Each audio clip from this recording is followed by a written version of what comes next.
দেশে এবং দেশের বাইরে যে যেখানে বসে আমাদের এই অনুষ্ঠানটি দেখছেন, দর্শক আপনাদের সবাইকে স্বাগত জানাচ্ছি আমাদের নিয়মিত আলোচনা অনুষ্ঠান অন্যদৃষ্টিতে। আপনারা জানেন অন্যদৃষ্টির নতুন সময়সূচি অনুযায়ী সপ্তাহে 3 দিন বৃহস্পতি, শুক্র, শনি এই 3 দিন রাত 12টায় প্রচারিত হয়। আপনার সঙ্গে দেখার জন্য আপনাদের সবাইকে আমন্ত্রণ জানাচ্ছি। আজকে দুজন অতিথি আছেন আমার সঙ্গে আলোচনার জন্য। আমার পাশে জনাব আশিক রহমান, তিনি সহ সম্পাদক বাংলাদেশ আওয়ামী লীগের। আছেন ব্যারিস্টার শামীম হায়দার পাটোয়ারি, তিনি জাতীয় পার্টির চেয়ারপারসনের উপদেষ্টা। আপনাদের দুজনকেই স্টুডিওতে স্বাগত জানাচ্ছি। আশিক রহমান, রাজনীতির এখন ঘটনা বলতে তেমন কিছু নেই, কিন্তু সার্বিকভাবে রাজনীতিবিদরা তারপরেও প্রতিদিন রাজনীতির কোনো না কোনো বিষয় নিয়ে আছেন। রাজনীতি আসলে কোন দিকে যাচ্ছে একটু প্রথমে আপনার কাছে জানতে চাই বিস্তারিত।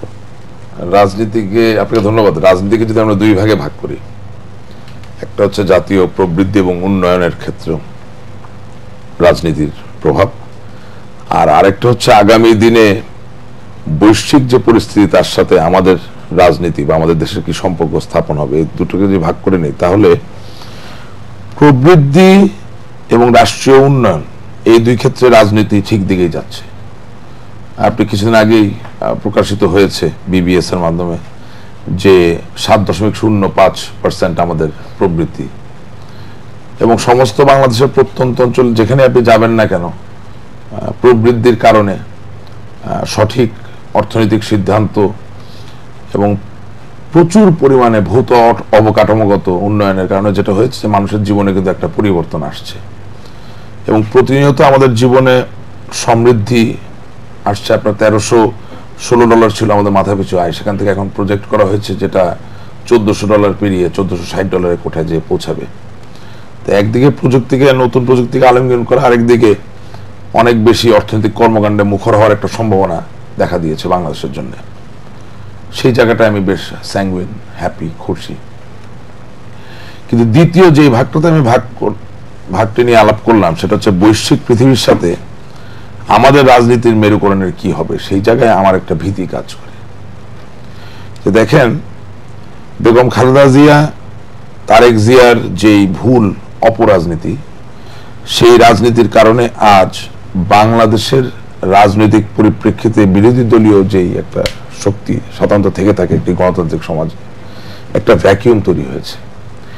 তাতে করে যেটা হচ্ছে যে বাংলাদেশ আওয়ামী লীগ বনাম মৌলবাদ এই পরিস্থিতি তৈরি হবে আশু ভবিষ্যতে, যদি না যেই সব পলিটিক্যাল প্লেয়ার্স অর্থাৎ যেসব রাজনৈতিক ব্যক্তিগণ এই রাজনীতি নিয়ে খেলতে গিয়ে বুঝে শুনে হোক ভুল করে হোক মৌলবাদ এবং জঙ্গিবাদের সাথে একাকার হয়ে গিয়েছিল, তারা যদি নিজেদেরকে পরিশুদ্ধ করে বেরিয়ে না আসতে পারে তাহলে যেটা হবে, একটা সময় গিয়ে বাংলাদেশের রাজনীতি হবে দুটি ভাগে বিভক্ত।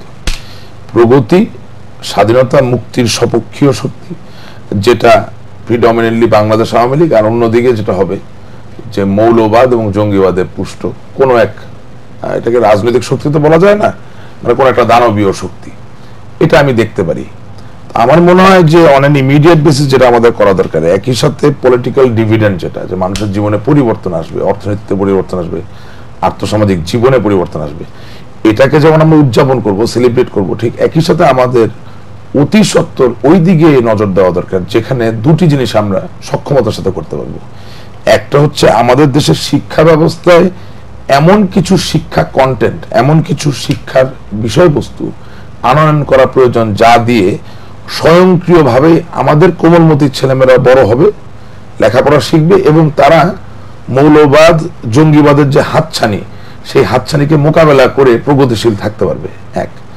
আর দুই নম্বর যেটা আমাদের করণীয় সেটা হচ্ছে যে অন অ্যান ইমিডিয়েট বেসিস আমাদের রাজনৈতিক ক্ষেত্রে ওই যেটা বললাম, যেসব এলিমেন্ট বা যেসব প্লেয়ার বা যেসব খেলোয়াড়রা জেনে হোক না জেনে হোক, সচেতন বা অচেতন যেভাবেই হোক না কেন, এই দানবীয় শক্তির সাথে মিলে যাওয়ার একটা প্রয়াস নিয়েছিল, তাদেরকে অন অ্যান ইমিডিয়েট বেসিস যদি তারা বেরিয়ে না আসতে পারে তাহলে এই দেশের জন্য এর ভাগ্যাকাশে সত্যিকার অর্থে বিপদ আছে। এবং এই ক্ষেত্রে আমি জানি না পূর্ববর্তী প্রজন্মের যারা আছেন তারা কতটুকু ভূমিকা রাখতে পারবেন। আমি মনে করি আজকের দিনে নতুন প্রজন্মের ছেলেমেয়েদেরকে আরো বেশি রাজনীতির ব্যাপারে ইন্টারেস্ট নিতে হবে, অনেক বেশি চিন্তা ভাবনা করতে হবে, এবং প্রয়োজন হলে তাদেরকে অনেক বেশি সক্রিয় একটি ভূমিকায় চলে আসতে হবে। রাজনীতির প্রতি যথেষ্ট ওয়াকিবহাল নয়। ওয়াকিবহাল তো বটেই, বাট সক্রিয় হতে হবে। শব্দটা আমি বলেছি সক্রিয় নয়, যথেষ্ট সক্রিয় নয়, এখনো আরো বেশি সক্রিয় হওয়ার সুযোগ রয়ে গেছে। আমরা নতুন প্রজন্মের ছেলে মেয়েদের সক্রিয় হওয়ার যেটুকু জায়গা দেখি আপনি 1971 সালের আগের সময়কালীনের সাথে যদি আপনি তুলনা করেন তাহলে ওই সময়কার নতুন প্রজন্ম, একটা সময় আমরা ভাবছি নতুন প্রজন্ম বোধহয় রাজনীতি নিয়ে বিমুখ, কিন্তু আসলে কি তাই? না, নতুন প্রজন্ম রাজনীতি নিয়ে বিমুখ নয়।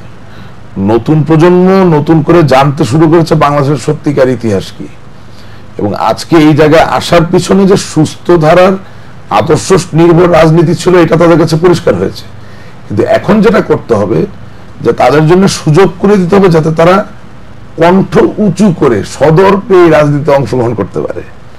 If that does not happen তাহলে আপনি তো মৌলবাদ জঙ্গিবাদকে মোকাবেলা করতে পারবেন না। কারণ বাস্তবতা কি, এতে আমার ক্ষতি হতে পারে, কিন্তু আমাকে তো সত্য কথাটা বলতে হবে। সত্য কথাটা হচ্ছে যে generation X, generation Y, generation Z, generation X এর ব্যর্থতার কারণেই তো আজকে বাংলাদেশের মৌলবাদ এবং জঙ্গিবাদের উত্থান, সেটা যেভাবে আপনি দেখেন না কেন। সুতরাং জেনারেশন জেড কে যদি আপনি সুযোগ না করে দেন, জায়গা না করে দেন, যাদেরকে মৌলবাদীরা জঙ্গিবাদী বানানোর চেষ্টা করছে, যাদেরকে মৌলবাদী বানানোর চেষ্টা করা হচ্ছে, যারা এর দ্বারা সবচেয়ে বেশি আক্রান্ত হচ্ছে, তাদেরকে সুস্থ ধারার প্রগতিশীল রাজনীতিতে আসার সুযোগ যদি না দেওয়া হয়, জায়গা যদি না দেওয়া হয়, তাহলে তো আপনি এই পরিস্থিতির পরিবর্তন আনতে পারবেন না। সুতরাং ভ্যাকিউমটা মিট করতে হবে যাদেরকে কেন্দ্র করে আমরা রাজনীতি করি তাদেরকে দিয়েই। আমি যেটা বলতে চাচ্ছি যে বিএনএফ, বিএলএফ, বিসিএফ, বিডিএফ অনেক কিছু তৈরি হতে পারে, কিন্তু এটা সত্যিকার অর্থে একটা সমাজের যে প্রাকৃতিক প্রতিবাদের জায়গা। অর্থাৎ আপনি সরকারে থাকবেন, আপনার ভুল ত্রুটি ধরিয়ে দেওয়ার জন্য একটা বিরোধী শক্তি বা একটা বিরোধী দল থাকবে। আবার কখনো আওয়ামী লীগ যদি বিরোধী দলে যায়, সেই ভুল ত্রুটি ধরিয়ে দেওয়ার কাজ করবে যিনি সরকারে থাকবেন, তাকে ওইভাবে সহযোগিতা করবেন সমালোচনার মধ্যে দিয়ে গঠন। এই জায়গাটা তো বিসিএফ, বিডিএফ, বিএনএফ দিয়ে হবে না, কারণ এগুলোতে যারা এসেছেন তারা অলরেডি সময়ের পরীক্ষায় ফেল করেছেন, উত্তীর্ণ হননি, কিন্তু তারা বিভিন্ন সময় সুযোগ সুবিধা নিয়েছেন। কোন একটা জায়গায় গিয়ে মনে হচ্ছে যে এখন আর সুযোগ সুবিধা যথেষ্ট পাওয়া যাচ্ছে না, তারা শিবির চেঞ্জ করে নতুন করে চেষ্টা করছেন। আমি যেটা বলতে চাচ্ছি যে প্রাকৃতিক প্রতিবাদের জায়গায় একেবারে সতেজ, সবুজ, ফ্রেশ মানুষের আনয়ন করতে হবে, তাহলে আমাদের রাজনীতি আবার ঠিক জায়গায় চলে আসবে। একটু শুনে আসি পাটোয়ারি। না, দেশের উন্নয়ন হচ্ছে, এটা কোনো সন্দেহ নাই, ভৌত অবকাঠামো উন্নয়ন হচ্ছে, একই সাথে কিন্তু দুর্নীতি একটা বড় সমস্যা বাংলাদেশে, এটার সমাধান এখন পর্যন্ত হয়নি, যে কারণে আমার মনে হয় যে উন্নয়নটা কতটা সাস্টেইনেবল হবে। আরেকটি জিনিস আমার মনে হচ্ছে যেটা এই মুহূর্তে বলা প্রয়োজন, বাংলাদেশের 90% মেম্বার অফ পার্লামেন্ট আওয়ামী লীগের, 90% ইউপি চেয়ারম্যান সোফার ইলেক্টেড হয়েছে যারা আওয়ামী লীগের, 70 to 80% উপজেলা চেয়ারম্যান আওয়ামী লীগের, পৌরসভার মেয়র 70 to 90% মেবি আওয়ামী লীগের। তাহলে 80 থেকে 90% ইলেক্টেড পদ একটা দলের, কিন্তু 80 থেকে 90% জনগণ কি সেই দলটি সমর্থন করে? লিগালি তো অবশ্যই করে না। এতে লিগালি কোনো বাধা নেই, আপনি এক ভোট বেশি পেলেও আপনি একটা আসন পাবেন, কিন্তু এই যে একটা ভ্যাকুয়াম তৈরি হচ্ছে, আমি বিভিন্ন টকশোতে বলেছি যে আওয়ামী লীগ করার প্রাপ্তি এই মুহূর্তে অনেক বেশি, আর আওয়ামী লীগ না করার দায়টা অনেক বেশি। রাজনীতি মানুষ করতে চাচ্ছে, কিন্তু তাদের জন্য এই মুহূর্তে অপশন বৈষয়িক দিক থেকে, সব দিক থেকে চিন্তা করলে একটা অপশন রাখা আছে, আওয়ামী লীগ। আপনি আওয়ামী লীগ করলে চাকরি পাবেন, সবাই যে পাচ্ছে তা না, অনেক ত্যাগী নেতা পাচ্ছে না, এটা সত্য। আওয়ামী লীগ করলে চাকরি পাবেন, পুলিশের হ্যারাসমেন্ট আপনাকে করবে না, আপনি অনেক ধরনের সুবিধা পাবেন, এবং ইলেকশন, আওয়ামী লীগের নৌকা প্রতীক নিয়ে ইলেকশন করলে এক্স ফ্যাক্টর অনেক বেনিফিট আপনার কাছে চলে আসবে, ফাইন্যান্স থেকে শুরু করে সবকিছু, যেটা লেভেল প্লেইং ফিল্ডে অন্য কোনো দলের পক্ষে অলমোস্ট ইম্পসিবল। যে কারণে রাজনীতি যেটা হচ্ছে, যেটা আমি রাশিক ভাইয়ের সাথে সম্পূর্ণরূপে একমত, আওয়ামী লীগ একটা শক্তিশালী সাংগঠনিক দল, তাদের একটা আদর্শিক ভিত্তি আছে, স্বাধীনতা যুদ্ধের সময় তাদের একটা আদর্শিক ভিত্তি ছিল, এবং 75 থেকে 96 পর্যন্ত 21 বছরে তাদের যে পথ চলা, এটা তাদেরকে একটা আদর্শিক একটা অবস্থা দিয়ে দিয়েছিল, এখনো সেটা কিছুটা আছে। এই দলটাকে কমব্যাট করার জন্য এখন কাউন্টার আদর্শিক দল কোনটা হবে? আমার ব্যক্তিগত অভিমত বা আশঙ্কা, ওনার সাথে আমি অ্যাবসলিউটলি একমত, যে রেজিমেন্টাল শিক্ষা ব্যবস্থায় যারা পড়ে আসছে, ইসলামিক শিক্ষা ব্যবস্থা বা মাদ্রাসা শিক্ষা ব্যবস্থা, এদের মধ্যেও কিন্তু একটা আদর্শ কাজ করে, সেই আদর্শটা আমরা সমর্থন করি না করি, বা তারা কিন্তু একটা আদর্শ বিশ্বাস করে। এই আওয়ামী আদর্শকে কমব্যাট করার মতো শক্তি এই মুহূর্তে তাদেরই আছে। তাহলে ভবিষ্যতে আমরা কি একটা বিরোধী দল দেখতে পাচ্ছি যেটা একটা ইসলামিক দল হবে, অথবা একটা সরকারি দল দেখতে পাচ্ছি যেটা ইসলামিক দল হবে? দেশ কিন্তু ওই দিকেই যাচ্ছে কিছুটা।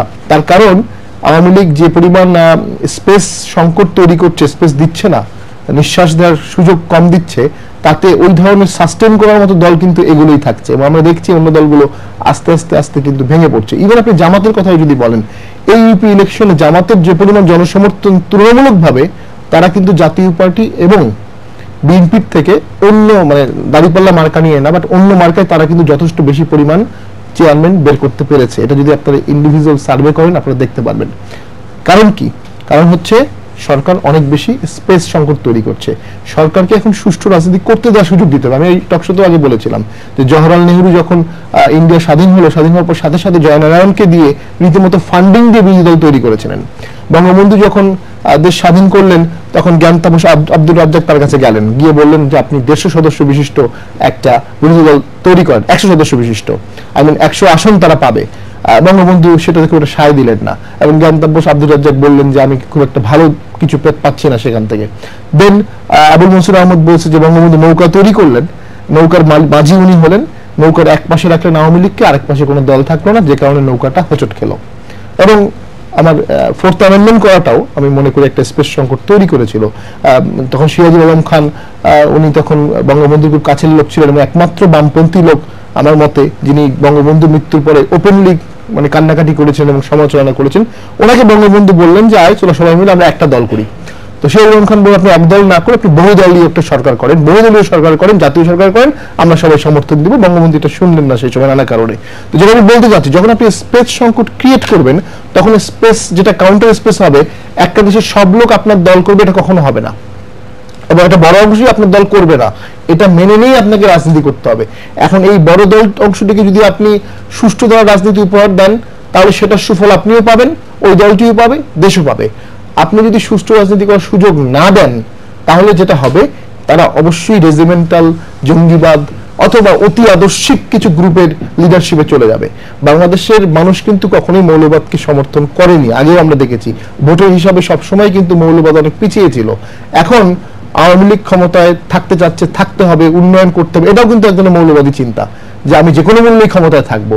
তো এটাকে কিন্তু আরেকটা মৌলবাদী চিন্তা দিয়েই কিন্তু কমব্যাট শুরু হবে কিছুদিনের মধ্যেই, এবং সেটা অবশ্যই সবচেয়ে ক্ষতিগ্রস্ত হবে আওয়ামী লীগ।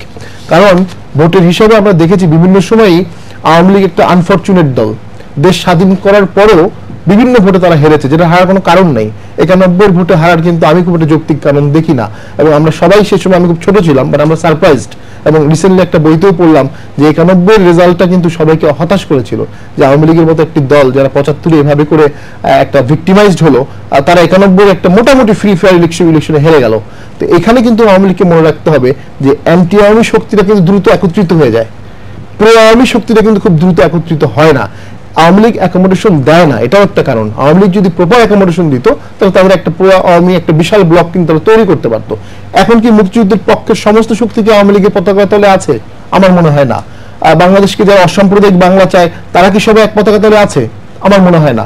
কিন্তু যখন সময় সুযোগ আসবে আওয়ামী লীগের বিরুদ্ধে সমস্ত শক্তি, সাম্প্রদায়িক শক্তি, মৌলবাদী শক্তি অথবা মধ্যমপন্থী দলের শক্তি সবাই কিন্তু খুব দ্রুত অ্যান্টি আওয়ামী প্ল্যাটফর্মে একত্রিত হয়ে যাবে। এতদিন এই অ্যান্টি আওয়ামী প্ল্যাটফর্মটা আপাত দৃষ্টিতে বিএনপি লিড করতো, বাট এভাবে যদি রাজনীতি চলে এক সময় দেখা যাবে লিডটা বিএনপির থেকেও একটা এক্সট্রিম দলের হাতে চলে যেতে পারে, কারণ মানুষ সবাই সেটা খুব একটা সুখকর অভিজ্ঞতা দেশের জন্য হবে না। তো আমি এই আশঙ্কাটাই ওনার সাথে পুরোপুরি একমত। এখন সমাধানের জন্য যেটা করতে হবে, আওয়ামী লীগকে ইচ্ছা করে হারতে হবে অনেক ভোটে প্রয়োজনে, দেশকে স্পেস ক্রিয়েটের জন্য। 90% ইউপি চেয়ারম্যান আওয়ামী লীগ হবে, এইটা 7 বছর ক্ষমতা থাকার পরে পৃথিবীর কোনো দেশে হয়নি, মানে জনপ্রিয়তার দিক থেকে, যেটা কিন্তু পুরো ভোটটাকেই আপনার একটা ডাউট নিয়ে এনে দিয়েছে। নির্বাচন কমিশনের উপর সম্পূর্ণ আস্থা। খুব যে বেশি রিগিং হয়েছে, খুব যে বেশি এখানে অন্যায় হয়েছে ভোটে এমনটা না, কিন্তু রেজাল্টের কারণে আমরা সবাই ধরে নিচ্ছি টোটাল ইলেকশনটাই কলুষিত। দেখা যাচ্ছে কি বলেন।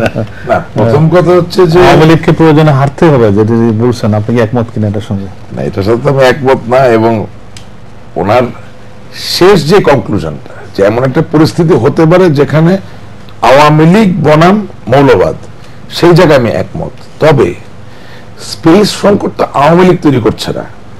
আমি আমার প্রথম ভাগে যে বক্তব্যগুলো দিয়েছি এগুলো কিন্তু বিশেষত আপনার প্রোগ্রামের মধ্য দিয়ে বাংলাদেশের জনগণ এবং মানুষের নতুন প্রজন্মের জন্য, যিনি সুস্থ ধারা রাজনীতি করবেন তার কি কি থাকবে, তার প্রথম একটা টুল থাকবে, একটা আদর্শিক ভিত্তি থাকবে।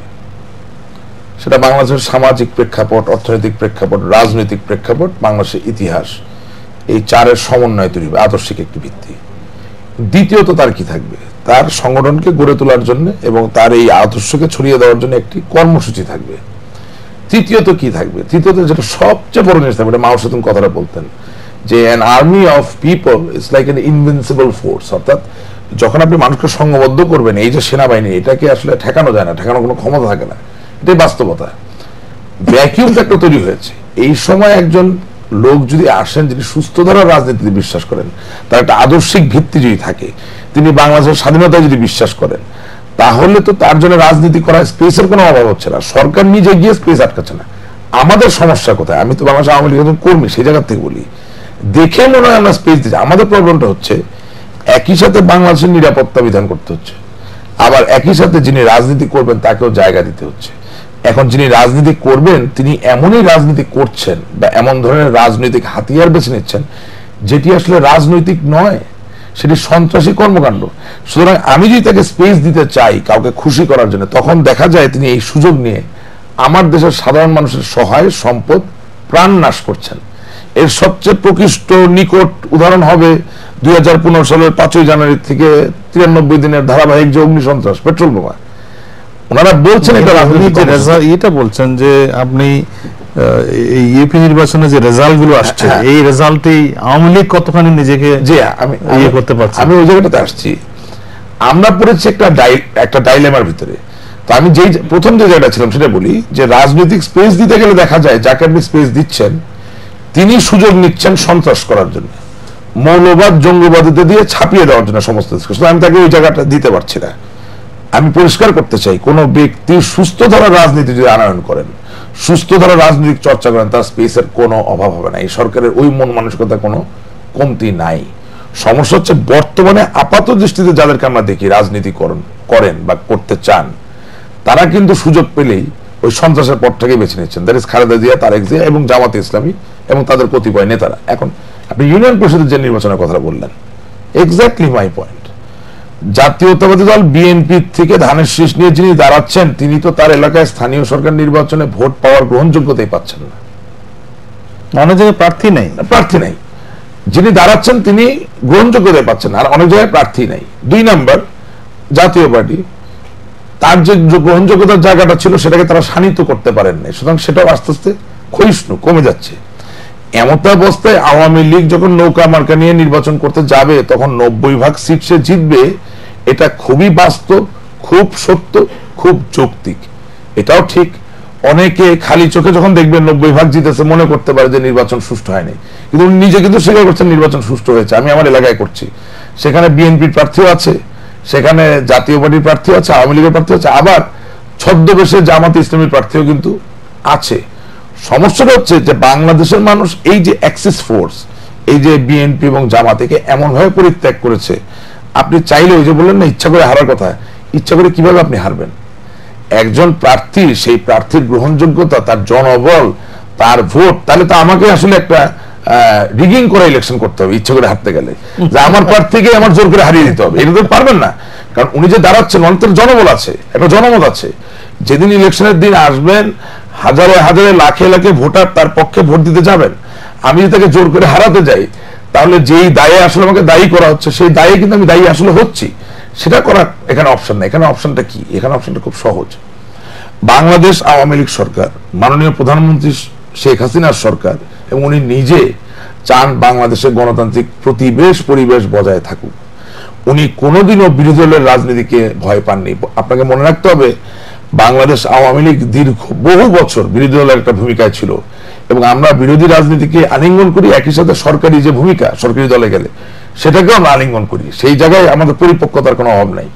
আমরা চাই যে ভালো একটি বিরোধী শক্তি বা বিরোধী দল থাকুক। করণীয় কি? করণীয় হচ্ছে শুধুমাত্র সরকারের করণীয় নয়, এই মনস্তত্ত্ব থেকে বেরিয়ে আসতে হবে। আমার দেশ, আমাদের দেশের জনগণকে কোনো একভাবে প্রাকৃতিক কোন এক শক্তির মধ্য দিয়ে একীভূত হয়ে একটা অন্য প্ল্যাটফর্ম দাঁড়া করাতে হবে, যেটা অতি প্রয়োজনীয় বিরোধী দলের কাজটি করবে। কিন্তু কথা থেকে যায়, এই বিরোধী দলকে বিশ্বাস করতে হবে বাংলাদেশের স্বাধীনতায়, এই বিরোধী দলকে বিশ্বাস করতে হবে যে জাতির জনক বঙ্গবন্ধু শেখ মুজিবুর রহমান এবং রক্তক্ষয়ী দীর্ঘ সংগ্রামের মধ্য দিয়ে যে আমরা একটা জাতিসত্তায় উপনীত হয়েছি, এই বিশ্বাসে তাদেরকে বিশ্বাসী হতে হবে। এরপরে রাষ্ট্র তারা কিভাবে পরিচালনা করবে, তারা ক্যাপিটালিস্ট হবে, তারা মুক্তবাজার অর্থনীতিতে বিশ্বাস করবেন, তারা সমাজতন্ত্রে বিশ্বাস করবেন, তারা কি সম্প্রসারণ ভিত্তিক মুদ্রানীতিতে বিশ্বাস করবেন, নাকি fiscal policy? That's not a problem. সেখানে ডিসএগ্রিমেন্ট থাকতে পারে। আপনি কিভাবে একটা রাষ্ট্র চালাবেন, বেসিক জায়গায় একমত থাকতে হবে। এবং এই জাগরণের জায়গাটা এখন আসতে হবে আমাদের জনগণের ভিতর থেকে, যারা রাজনীতিতে অতটা সক্রিয় না কিন্তু সচেতন। এছাড়া এই সমস্যার সমাধান করতে পারবেন না। শামীম আহমেদ পটেল, আপনার কি মনে হয় যে ওই যে বলছেন যে মানে ইচ্ছে করে হারবে কি করে? না, এটা আমি বলছি ইচ্ছে করে হারার ব্যাপারটা হচ্ছে এরকম, নির্বাচন হওয়ার আগেই জনগণের একটা বড় অংশের ধারণা হয়েছিল যে আওয়ামী লীগ জোর করে নিয়ে নেবে। এখানে কিন্তু ম্যাক্সিমাম ক্যান্ডিডেট একটা ব্যাকফুট সিচুয়েশনে ছিল। নির্বাচনে ব্যাপক কারচুপি হয়নি, এটা হয়েছে এটা আমি বলবো না, আমি সুষ্ঠু হয়েছে এটাও বলবো না। এই কারণ কি, এখানে কিছু শুভঙ্করের ফাঁকি আছে। যেমন প্রথম সমস্যাটা শুরু হচ্ছে মাননীয় প্রধানমন্ত্রী যখন মনোনয়ন দিচ্ছেন, যদিও উনি দলের সভাপতি হিসেবে দিচ্ছেন, বাট এটা কিন্তু একটা মেসেজ ক্যারি করে আমাদের দেশের এই আমলাতান্ত্রিক সমাজে এবং তোষামতকারী সমাজে। এখন মাননীয় এমপি যদিও নির্বাচন কমিশন অনুযায়ী উনি কোনো ক্যাম্পেইনে যেতে পারবেন না, বাট তার উপর একটা অটোমেটিক দায়িত্ব চলে আসে তার দলের সভানেত্রী যখন মনোনয়ন দিয়েছে, জিতেই নিয়ে আসেন, যারা ক্যান্ডিডেট রয়েছে তারা এটা নিয়ে রীতিমতো সরকারি অফিসে টেবিল চাপিয়েছে। মাননীয় প্রধানমন্ত্রীর কাছ থেকে মনোনয়ন নিয়ে আমি আসছি, আপনি আমার জন্য এটা করবেন না কেন, ওটা করবেন না কেন, এবং সব জায়গায় দেখিয়েছে মাননীয় প্রধানমন্ত্রী আমাকে দিয়েছে। এটা খুব বাস্তব কথা। দ্বিতীয় যেটা হচ্ছে প্রিজাইডিং অফিসার, এখানে অনেক এমপি বেশ ভূমিকা পালন করছেন ছায়ার আড়ালে, এবং আমি বলতে পারি, দায়িত্ব নিয়ে বলতে পারি, 90 থেকে 80% প্রিজাইডিং অফিসারের ডিএনএ টেস্ট করে দেওয়া হয়েছে তারা 3-4 পুরুষের আওয়ামী লীগ করে কিনা। ঠিক আছে, একটাই সফলতা আছে ইলেকশনের, ব্যাপক পরিমাণ ভোটার গিয়েছে। তারপরও আপনি দেখবেন বিভিন্ন জায়গায় যেখানে একটি কেন্দ্র দুটি কেন্দ্রের নির্বাচনের ফলাফল ঘোষণা করতে অনেক দেরি করা হয়েছে, এবং দেখবেন ওই একটি দুটি কেন্দ্রই আলটিমেটলি ডিসাইড করেছে।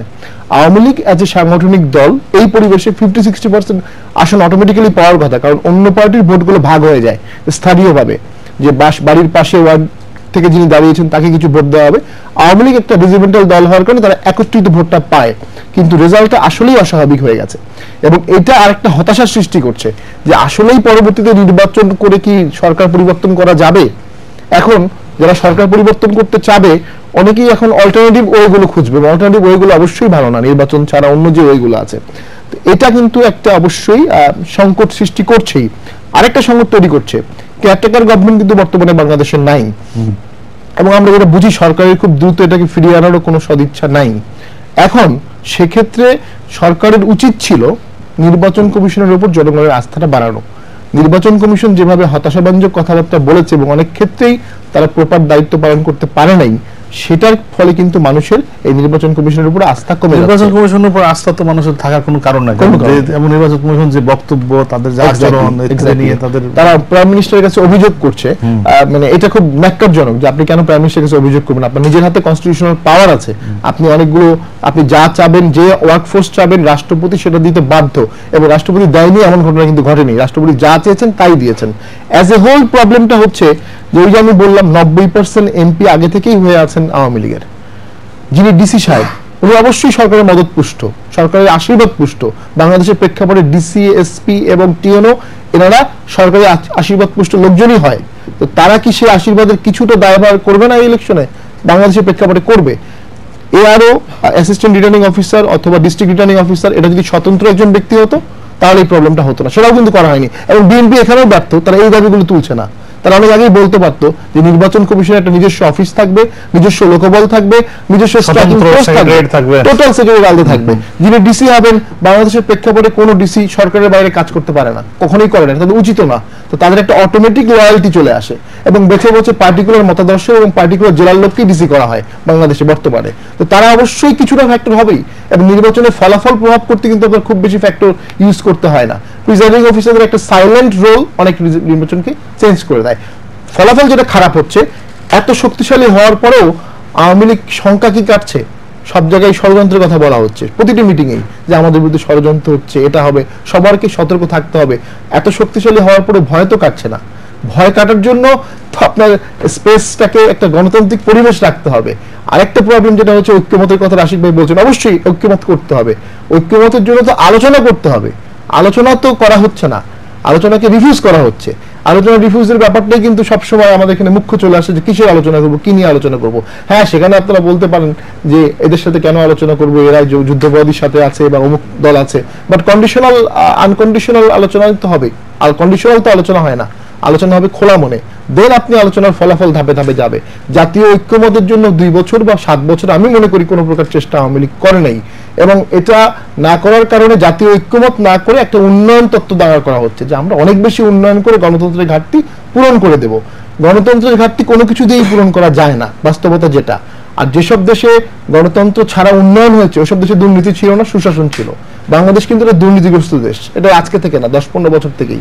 এরকম একটি দুর্নীতিগ্রস্ত দেশকে আপনি গণতন্ত্রকে বাইপাস করে ব্যাপক উন্নয়ন করবেন, ব্যাপক বলতে আমি সিঙ্গাপুর বা মালয়েশিয়া লেভেলে বলছি, এটা খুব কঠিন এবং দায়ভারটা অনেক বেশি। একটা পর্যায়ে গিয়ে আপনারা উন্নয়নও করতে পারলেন না, গণতন্ত্রও বাইপাস করে দিলেন, তাহলে কিন্তু দেশের জনগণ আপনাকে ডাবল লায়াবল করবে। আচ্ছা, একটু শুনে আসি। হ্যাঁ রাশেদ রহমান, আপনি এইসব বিষয় তো বলবেনই, আমরা একটু ওভারঅল জেনারেলাইজ আলোচনার পাশাপাশি সাম্প্রতিক সময়ের অনেকগুলো ঘটনাও আছে যেগুলো, যে সোহাগী জাহান তনুর ব্যাপারটা আমরা যেতে হচ্ছে, এটা কোনো কুল কিনারা পাচ্ছে না। অন্যদিকে আরো একজন ব্লগারকে খুন করা হয়েছে জগন্নাথ বিশ্ববিদ্যালয়ে। সব মিলে একটা অস্থির অবস্থা, সবকিছু শান্ত কিন্তু কোথায় জানি একটা অশান্ত এক ধরনের সিগন্যালও আছে। প্রথম কথা হচ্ছে, আমি কোনো অবস্থায় ঐক্যমতের কথা বলি না, এটা ব্যারিস্টার পাটোয়ারি ভুল বুঝেছেন। আমি বিএনপি জামাতের সাথে কোনো আলোচনার আলাপে যাইনি। তবে উনি আরেকটা কথা ভুল করেছেন যে 7 বছরে আওয়ামী লীগ আলাপ আলোচনার কোনো চেষ্টা করেনি, এটা সম্পূর্ণভাবে ভুল কথা। কারণ 2014 সালের 5ই জানুয়ারি নির্বাচনের আগে মাননীয় প্রধানমন্ত্রী জননেত্রী শেখ হাসিনা নিঃশর্তভাবেই বেগম খালেদা জিয়াকে আহ্বান জানিয়েছেন আলাপ আলোচনা করার জন্য।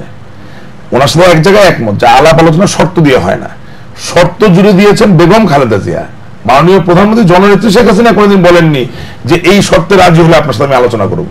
উনি বলেছেন আপনি আমার নিমন্ত্রণ গ্রহণ করুন, আপনার যা যা বলার, আপনার যা দাবি, যা আপনার অবজারভেশন, আপনি সব আমাকে বলেন, আমরা প্রবলেমটা সলভ করি। প্রবলেম ওয়াজ, আপনি গণমাধ্যম প্রত্যেকটা প্রিন্টেড মিডিয়া অর্থাৎ প্রত্যেকটা পত্রিকার আপনি হেডলাইন ওই সময়কার যদি খুলে দেখেন, শর্ত জুড়ে দেওয়া হচ্ছিল বিএনপি জামাতের পক্ষ থেকে। সুতরাং আওয়ামী লীগ সব সময় চেষ্টা করেছে আলাপ আলোচনা করার জন্য, যতক্ষণ পর্যন্ত করা সম্ভব ছিল। তবে রাজাকার আলবদর আল শামসদেরকে বাঁচানোর জন্য এবং ক্ষমতার লিপ্সাকে চরিতার্থ করার জন্য যখন 5ই জানুয়ারি 2015 সালে পেট্রোল বোমাকে বেছে নেওয়া হলো, হ্যাঁ, তারপর থেকে আলোচনার জায়গাটা বন্ধ হয়ে গেছে। তাই বলে কোনোদিন আলাপ হবে না সেটাও কিন্তু বলছি না। আপনি যে যুদ্ধ অপরাধীর বিষয়টা মেনে আসেন যে হ্যাঁ তাদের বিচার হওয়া দরকার, আপনি যদি মনে করেন 21শে আগস্টের গ্রেনেড হামলায় যারা যারা দায়ী তাদের ফাঁসি হওয়া উচিত, বিচার হওয়া উচিত, অবশ্যই আলাপ আলোচনা হতে পারে। আপনি যদি মেনে আসেন বাংলাদেশের স্বাধীনতার ইতিহাস, সেটা জাতির জনক বঙ্গবন্ধু শেখ জাতির পিতা, আলাপ আলোচনা হতে পারে। আমি ওইভাবে ঐক্যবদ্ধ, আমি যেটা বলেছি যে নতুন প্রজন্মের থেকে যদি কেউ রাজনীতিতে আসে, নতুন একটা ফোর্স যদি বিল্ড আপ হয়, প্রগতিশীল ফোর্স, তাদেরকে ঐক্যমত পোষণ করতে হবে বাংলাদেশের স্বাধীনতার ইতিহাসের সাথে। ঐক্যমতটা ওই জায়গায় ছিল। আর আমি একটা জিনিস শুনে একটু আশ্চর্য হয়ে যাই, পাটোয়ারি ভাইয়ের কাছে আমার রিকোয়েস্ট, আমার ধারণা আমরা যারা রাজনীতি করব আমাদের নিজেদের শক্তিকে ছোট করে দেখার কোনো উপায় কিন্তু আসলে নাই।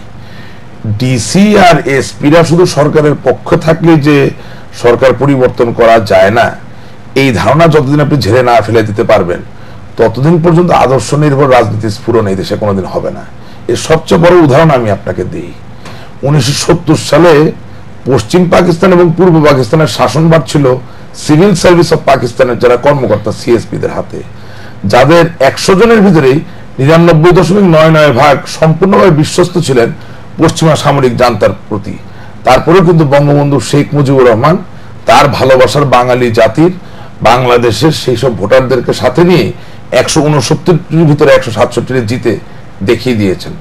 অর্থাৎ বাংলাদেশের বাস্তবতা হচ্ছে কিছু বিচ্ছিন্ন অনিয়ম এবং কিছু বিচ্ছিন্ন দুর্ঘটনা বা ঘটনা যেগুলো আমরা উল্লেখ করি, সেটা ওখানেই সম্ভব হয় যেখানে ওই ব্যক্তির পক্ষে ওই পরিমাণ জনসমর্থন আছে। সুতরাং যার জনসমর্থন নাই, যার লোকবল নাই, যে জনসমুদ্র তৈরি করতে পারে না, তার হেরে যাওয়ার জন্য ডিসিএসপি লাগে না। আর যার জেতার কথা ওই ধরনের জনসমর্থন আছে, সেখানে 10 জন করে ডিসি বসান, 10 জন করে এসপি বসান, তার জয় কেউ ঠেকিয়ে রাখতে পারবে না।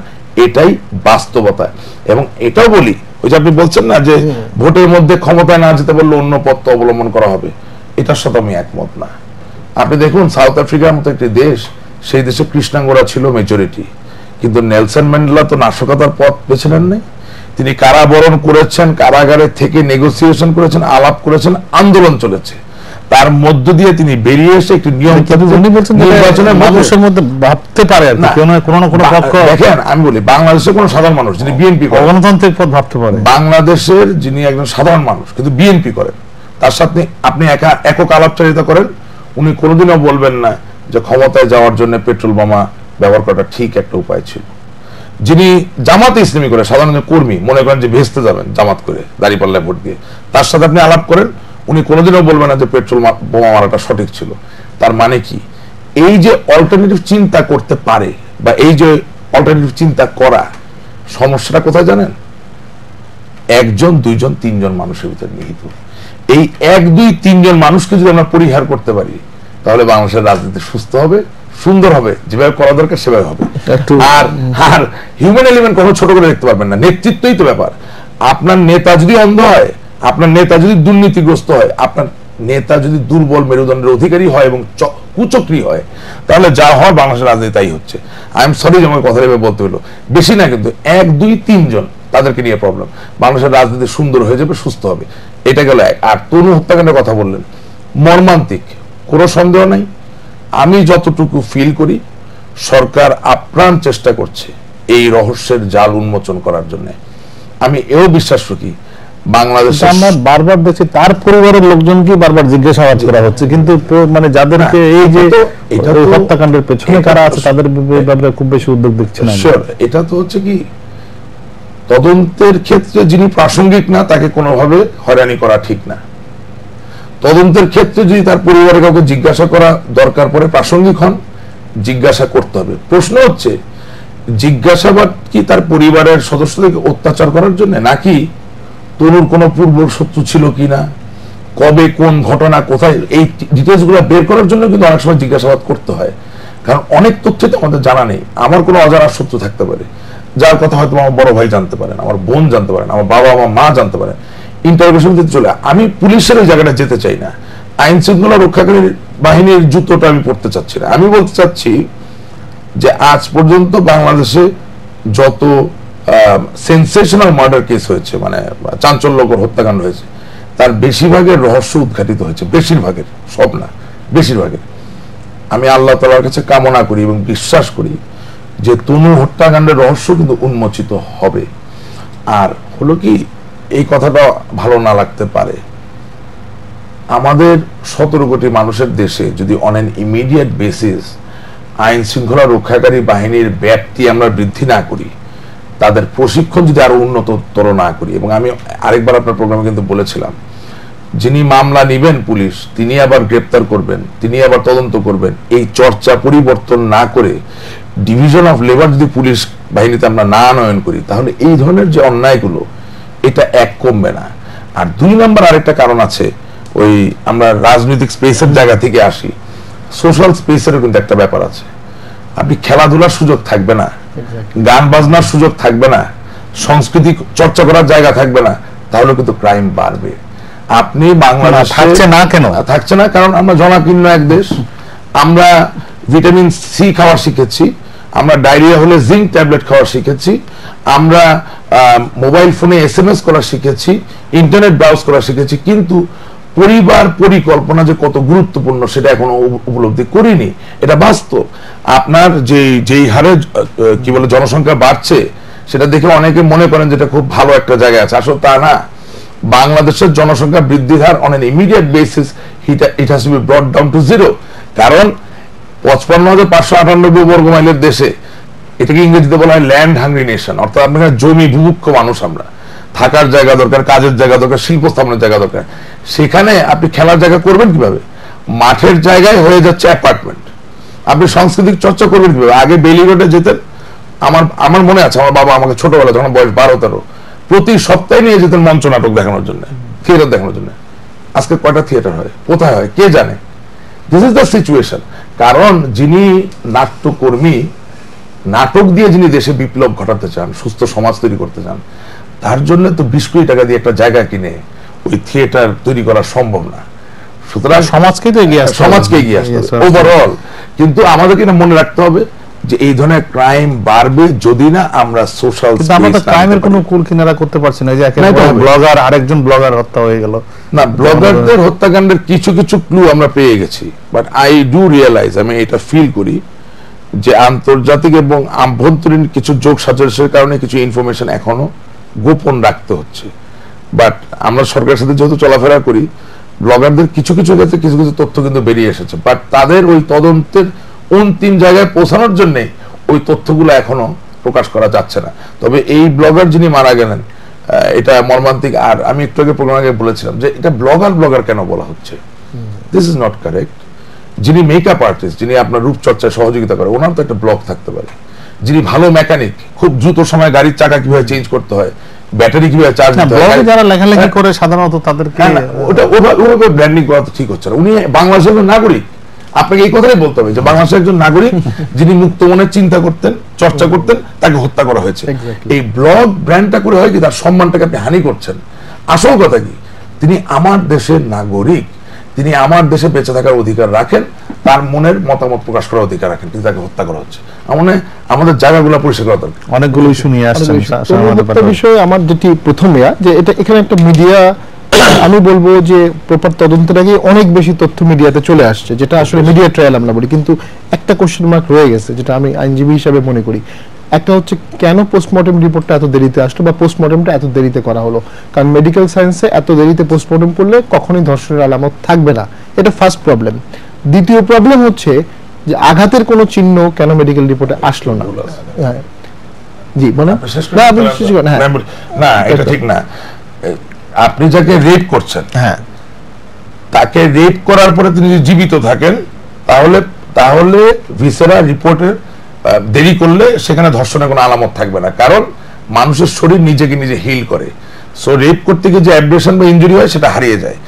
আর রেপ করার পরপরই যদি কাউকে হত্যা করা হয়, তাহলে আপনি ভিসেরা রিপোর্ট এবং ময়নাতদন্ত করলে সেখানে রেপের আলামত থাকবে, সেটা যাবে না, কারণ হিলিং এর ক্যাপাবিলিটিটা শরীর হারিয়ে ফেলে। তবে এটাও কিন্তু ঠিক যে তনুকে হত্যা করার পরপরই একটা পোস্টমর্টম হয়েছিল, কিন্তু সেই রিপোর্টটা মোস্ট লাইকলি গ্রহণযোগ্য ছিল না, যার জন্য আবার নতুন করে তার কবর থেকে তার শরীরটা বের করে নিয়ে এসে আবার ময়নাতদন্ত করা হয়েছে। ঠিক এই জায়গাতেই আমার প্রশ্নটা, যে প্রথম রিপোর্টটা যেহেতু গ্রহণযোগ্য হলো না, দ্বিতীয় পোস্টমর্টমটা 24 ঘন্টা 48 ঘন্টার মধ্যে সরকার চাইলে বা ইউনিভার্সিটি অথরিটি চাইলে 24 ঘন্টার মধ্যে করা সম্ভব, কিন্তু দ্বিতীয় পোস্টমর্টমটা করা হয়েছে প্রায় 12-14 দিন পরে।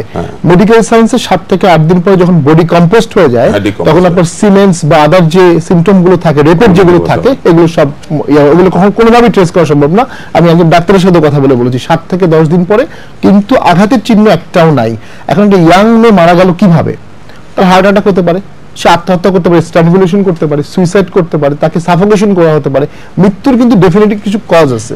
যখন আপনি ডিসেক্ট করবেন বডি, তখন কিন্তু এই কজগুলো বের হয়ে আসবে। মাথায় আঘাতের চিহ্ন থাকতে পারে, কিন্তু মৃত্যুর কোনো কারণ বলা হচ্ছে না। এটা অস্বাভাবিক মৃত্যুর ক্ষেত্রে এটা তো অস্বাভাবিক মৃত্যু, এটা আনন্যাচুরাল ডেথ, ইউডি কেস। তো কিন্তু সেকেন্ড পোস্টমর্টম রিপোর্টে কিন্তু মাথায় বাড়ির কোনো কথা নাই। এটা একটা কোনো আঘাতের চিহ্নই নাই। তো আজকে ফেসবুক দেখলাম কে যেন বলছে ওখানে ভালুক এসে তনুকে মারছে, ওখানে অনেক ভালুক পাওয়া যাবে। এই জায়গাগুলো কোশ্চেন মার্কস গুলো, রাষ্ট্রের দায়িত্ব কিন্তু এই কোশ্চেন মার্কস গুলো যেন অ্যারাইজ না করে। আমি কিন্তু টোটাল মিডিয়ার রোলটাকে খুব একটা প্রশংসার চোখে দেখবো না, কারণ এগুলো ইনভেস্টিগেশনকে খুব প্রবলেমেটিক করে ফেলে, মামলার ট্রায়ালকে অনেক বেশি প্রবলেমেটিক করে ফেলে, যে একটা লোককে আগেই দোষী করে ফেলা হয়। এটা কিন্তু খুব, যে ব্লগার নিয়ে উনি যেটা বললেন এটাও রাইট। আমরা যখনই কোনো ব্লগার বলছি একটা লোককে, তখনই আমরা ধরে নিচ্ছি তাকে হত্যা করেছে জঙ্গিবাদ বা ইসলামিক কোনো একটি দল। তাকে হত্যা কিন্তু আরো অনেক কারণ থাকতে পারে। এরকম একটা পারসেপশন হয়ে গেছে যে ব্লগার মানে এবং ওয়েস্টার্ন একটা দৃষ্টিভঙ্গি আছে এখানে, যে ব্লগার মানে সে খুব লেখালেখি করে, মুক্ত মনে লেখালেখি করে, এবং এই জন্য তাকে হত্যা করা হচ্ছে। মুক্ত মনের ডেফিনিশনটা খুব ইম্পর্টেন্ট। আমি কিন্তু মনে করি একটা ধর্মের বিরুদ্ধে লেখাটা মুক্ত মনের পরিচয় না। আপনি যে কোনো ধর্মের লোক হতে পারেন, আপনি নাস্তিক হতে পারেন, কোনো বাধা নেই, আইনে কোনো বাধা নেই। আপনি নাস্তিকবাদকেও প্রমোট করতে পারেন, কিন্তু আপনি পার্টিকুলারলি হার্ট করতে পারেন। আইনও অ্যালাউড না, মোরালিও অ্যালাউড না। এখন এটা আমাদের দেশে হয়ে আসছে, যেটা সরকারের অনেক মহলই কিন্তু প্রতিবাদ করছে, কিন্তু আটকাতে পারছে না। এই না আটকানোটা কিন্তু সরকারের একটা ব্যর্থতা। তবে ঘটনা ঘটার সাথে সাথে যখন বলা হয় যে ওনারা একটু সতর্কভাবে কথা বলতে হবে, এটাও দুঃখজনক। একটা লোককে হত্যা করা হচ্ছে, সেখানে একজন মন্ত্রী বা কেউ বলছে যে ওনারা একটু সতর্কভাবে কথা বললেই পারে, এটা কিন্তু ঘটনা না। ওই জন্যই তো এই কথা বললাম, বাংলাদেশের নাগরিক, এটা হচ্ছে হত্যাকাণ্ড হয়েছে, তাকে হত্যা করা, তখন কিন্তু ওই জাস্টিফিকেশনটা আনা উচিত না যে উনি ব্লগে কি লিখেছে। হ্যাঁ, তুমি যখন লিখতেন সেটাকে প্রিভেন্ট করা উচিত আইনের কাঠামোতে যতটুকু পারমিসিবল। এখানে একটা ব্যত্যয় হয়ে যাচ্ছে।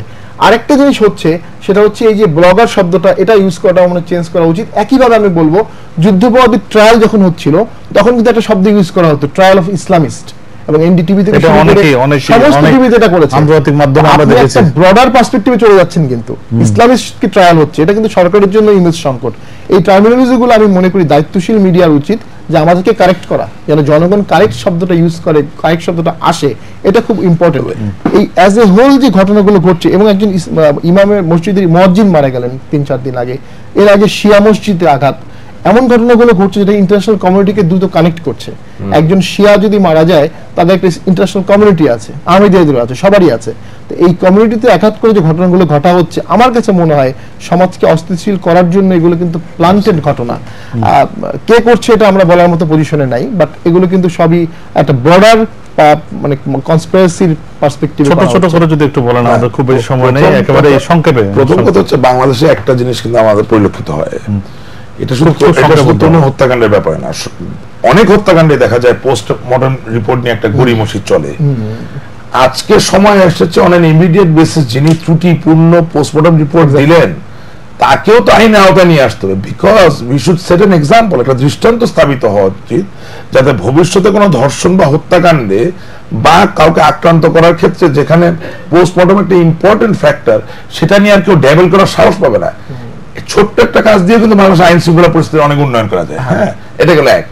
2 নাম্বার, উনি যে কথাগুলো বলছেন ওগুলো তো কিছুটা ঠিক, যে আমরা বাইরে আন্তর্জাতিক কি বলে দৃষ্টিকে আকর্ষণ করার চেষ্টা করছি এইসব এনার্কি তৈরি করার মধ্যে দিয়ে। তার মানে কি, একটা গ্রুপ অফ এনার্কিস্ট বাংলাদেশে এখন আছে, সেই এনার্কিস্টরা বিএনপি জামাতের ছত্রছায়ায় আছে, তদন্ত করলে এগুলো বেরিয়ে আসবে।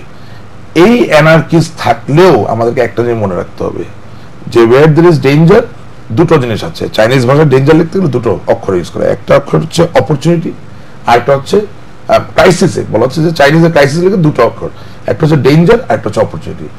আমাদেরকে অপরচুনিটির পথটাই বেছে নিতে হবে, এবং অপরচুনিটির পথটা হচ্ছে ওই যেটা আপনার অনুষ্ঠানের প্রথম আগে বললাম, যে ইমিডিয়েটলি এডুকেশন সিস্টেমে রিভ্যাম্পিং করতে হবে, যাতে এই যে শিয়া মসজিদে হামলা, এই যে আপনার খ্রিস্টান গির্জায় গিয়ে হামলা বা বুদ্ধিস্ট কাউকে মেরে ফেলার স্বয়ংক্রিয়ভাবে আমার দেশের মানুষ প্রতিবাদ করবে, প্রতিরোধ করবে, জায়গাটা তৈরি করতে হবে।